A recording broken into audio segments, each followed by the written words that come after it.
Hello everyone, good evening. Welcome back to Sri Kitchen. Saturday రోజు green day celebration సందర్భంగా చిన్నోడు green dress వేసుకొని ఒక డైలాగ్ అయితే నేర్చుకొని వెళ్ళాడు రిహార్సల్స్ చేస్తూ. ఆ వీడియోని షార్ట్లో పెట్టాను, చూడడానికి ట్రై చేయండి.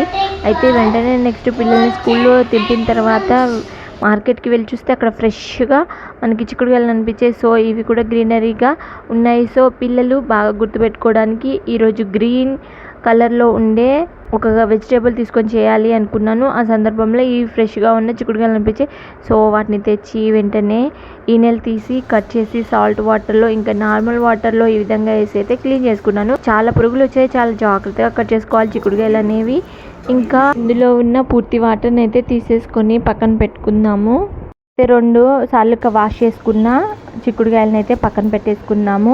ఇప్పుడు పచ్చిమిర్చి కూడా తీసుకుందాం. ఒక 1/2 kg వరకు పచ్చిమిర్చి తీసుకుంటున్నాను. వీటిని తొడిమలు కట్ చేసి ఇంకా ఇందులో వాటర్ పోసేసి వాష్ చేసుకోవాలి. పచ్చిమిర్చి అనేది హార్ట్ డిసీజెస్ ఉన్న వారికి చాలా ఉపయోగపడతాయి. అంతేకాకుండా పచ్చిమిర్చి అనేది ఎన్నో హెల్త్ బెనిఫిట్స్ ఉంటాయి. క్యాన్సర్ నిరోధించే గుణాలు కూడా ఈ పచ్చిమిర్చిలో ఉన్నాయి.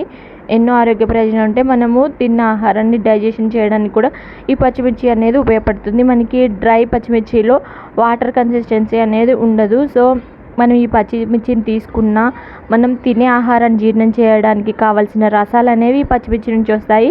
ఇప్పుడు మిక్సీ జార్లో వేసుకున్న పచ్చిమిర్చితో పాటు సాల్ట్ కూడా యాడ్ చేసుకుందాం. ఇప్పుడు కర్రీకి సరిపడా ఉల్లిపాయను అయితే కట్ చేసుకుంటున్నాను. 1/2 kg చిక్కుడుకాయకి ఒక ఉల్లిపాయ సరిపోతుంది. ఇప్పుడైతే ఒక కళాయి తీసుకుందాము. ఆ కళాయిలో ఒక 2 టేబుల్ స్పూన్ వరకు ఆయిల్ వేసుకోవాలి. ఈ ఆయిల్ వేసుకొని ఆయిల్ హీట్ అయ్యాక ఒక 2 టేబుల్ స్పూన్ వరకు ఆయిల్ వేసుకోవాలి. ఇప్పుడు తాలింపు దినుసులు ఒకదాని తర్వాత ఒకటి అయితే వేసుకుందాము. ఫస్ట్ ఆవాలు వేసుకొని చిటపటలాడించిన తర్వాత జీలకర్ర వేసుకోవాలి. జీలకర్ర 1 టేబుల్ స్పూన్ వేసుకున్న తర్వాత మనకి మినప్పప్పు, శనగపప్పు ఇవన్నీ తాలింపు దినుసులను వేసుకున్న తర్వాత కరివేపాకును కూడా ఒక రెమ్మ వరకు యాడ్ చేసుకుందాము. వీటన్నింటిని ఒకసారి అయితే తిప్పుకోవాలి. ఈ విధంగా తిప్పుకున్న తర్వాత కట్ చేసి పెట్టుకున్న ఆనియన్ కూడా వేసుకుందాము. ఈ విధంగా ఆనియన్ వేసుకొని ఒక 2 నిమిషాలు అయితే ఎర్రగా వేగే వరకు వేయించుకోవాలి. చిక్కుడుకాయలో కూడా ఎక్కువగా ఫైబర్ కంటెంట్ ఉండడం వలన జర్న్ అవ్వడానికి కూడా ఈజీగా ఉంటుంది.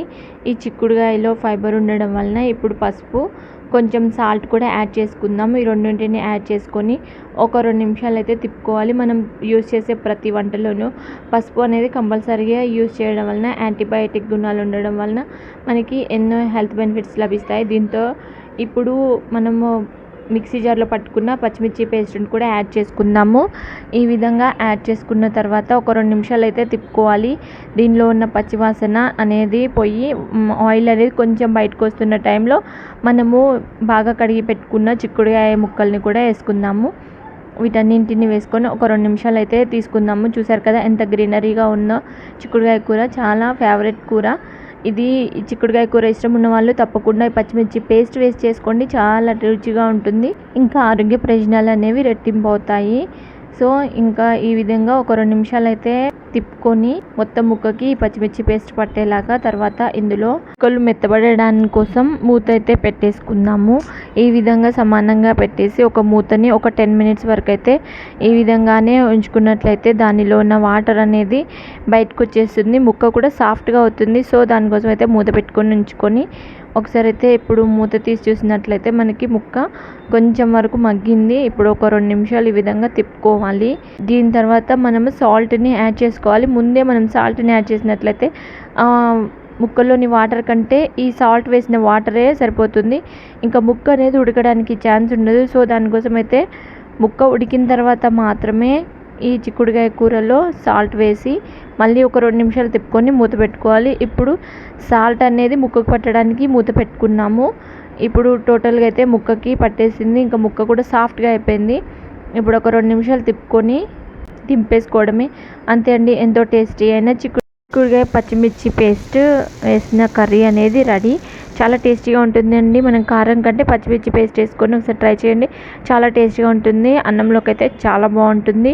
ఇంకా గ్రీన్ డే రోజునైతే ఈ విధంగా ఇంట్లో గ్రీనరీగా కర్రీ చేసి పెట్టాను. చాలా టేస్టీగా ఈజీగా చేసినట్లుంది కదా. ఈ వీడియో నచ్చితే like, share, subscribe to Sri Kitchen channel. Thank you, bye so much, good night.